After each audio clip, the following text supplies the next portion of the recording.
आपल्या मुलांची प्रतिकारशक्ती म्हणजे आजारांशी लढण्याची ताकद कशी वाढवायची हा प्रश्न सगळ्यांनाच पडतो आणि असं वाटतं की यासाठी खूप काहीतरी करावं लागेल. पण खरं सांगायचं तर असं काही नाहीये. दररोजच्या फक्त 10 मिनिटांच्या काही सोप्या सवयींनी यात खूप मोठा फरक पडू शकतो. चला, आज आपण याच छोट्या पण एकदम प्रभावी उपायांबद्दल बोलूया. आणि हे वाक्य आहे ना, हेच सगळ्यात महत्त्वाचं आहे. म्हणजे बघा, इथे कोणतीही जादूची कांडी नाहीये की जी फिरवली आणि इम्युनिटी वाढली. पण सातत्य आहे.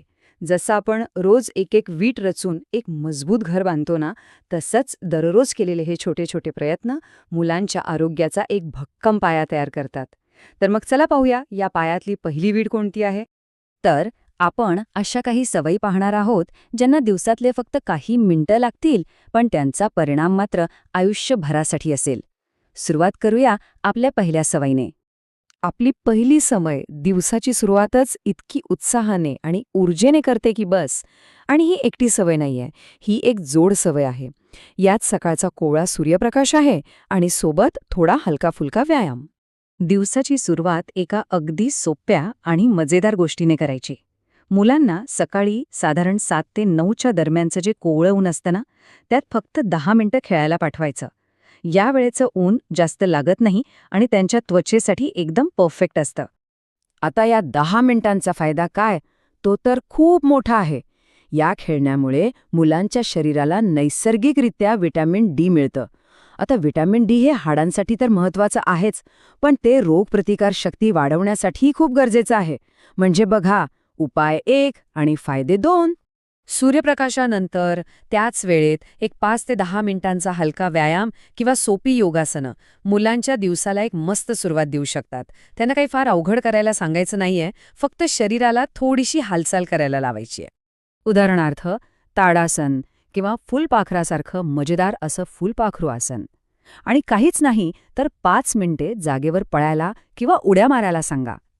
यातून होतं काय माहितीये, शरीरातला रक्तप्रवाह सुधारतो, स्नायू मोकळे होतात आणि मुलं दिवसभर एकदम फ्रेश आणि ॲक्टिव्ह राहतात. चला, आता पुढच्या सवयीकडे वळूया, जी मुलांच्या आहाराशी संबंधित आहे.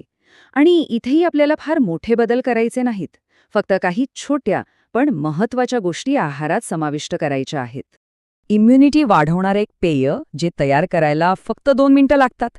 पहिला पर्याय म्हणजे गरम दुधात चिमूटभर हळद. हळदीमध्ये नैसर्गिक अँटीबॅक्टेरियल गुणधर्म असतात. किंवा दुसरा सोपा पर्याय, कोमट पाण्यात थोडं मध आणि लिंबाचा रस. दोन्ही प्यायला छान आणि आरोग्यासाठी उत्तम.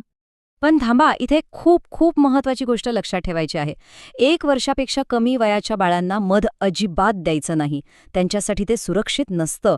त्यामुळे हा नियम न चुकता पाळा. आहारातील पुढचा छोटासा बदल म्हणजे मुलांना रोज एक फळ खायला देण्याची सवय लावणे.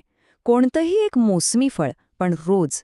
ही सवय त्यांच्या शरीराला आवश्यक जीवनसत्व आणि खनिज पुरवते.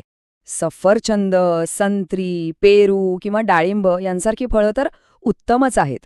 यात जे व्हिटॅमिन सी असतं ना, ते म्हणजे एक प्रकारे आपल्या मुलांसाठी नैसर्गिक सुरक्षा कवचच आहे, जे त्यांना सर्दी, खोकल्यासारख्या सामान्य आजारांपासून लांब ठेवतं. आता तिसरी आणि तितकीच महत्त्वाची सवय आहे पुरेशी झोप. अनेकदा आपण याकडे दुर्लक्ष करतो, पण मुलांची प्रतिकारशक्ती वाढवण्यासाठी चांगली झोप खूप खूप गरजेची आहे. हो, बरोबर ऐकलं. तब्बल 9 ते 10 तास. दिवसाच्या धावपळीनंतर शरीराला दुरुस्त व्हायला, नवीन गोष्टी लक्षात ठेवायला आणि दुसऱ्या दिवसासाठी पुन्हा ताकद मिळवण्यासाठी एवढी झोप खरंच खूप आवश्यक असते.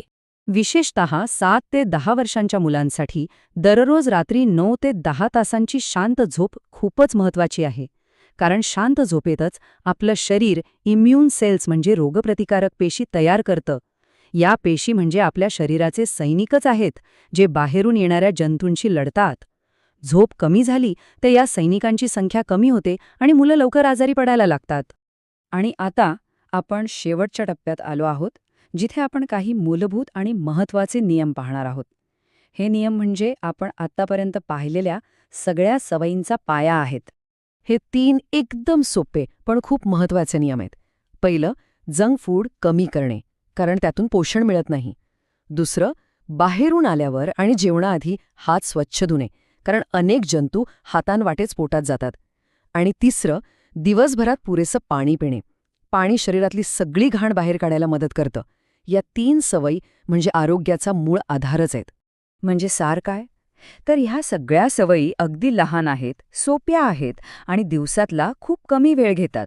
पण यांना जर रोजच्या जीवनाचा भाग बनवलं तर मुलांच्या आरोग्यावर त्याचा खूप मोठा आणि सकारात्मक परिणाम होतो. तर आता विचार करण्यासारखा प्रश्न हा आहे की आपल्या इतक्या धावपळीच्या दिवसातून असे कोणते 10 मिनिटं आहेत जे आपण आपल्या मुलांच्या आरोग्याच्या ह्या पायाभरणीसाठी देऊ शकतो. हा विचार नक्की करा, कारण ही गुंतवणूक त्यांच्या निरोगी भविष्यासाठीची सगळ्यात मोठी गुंतवणूक असेल.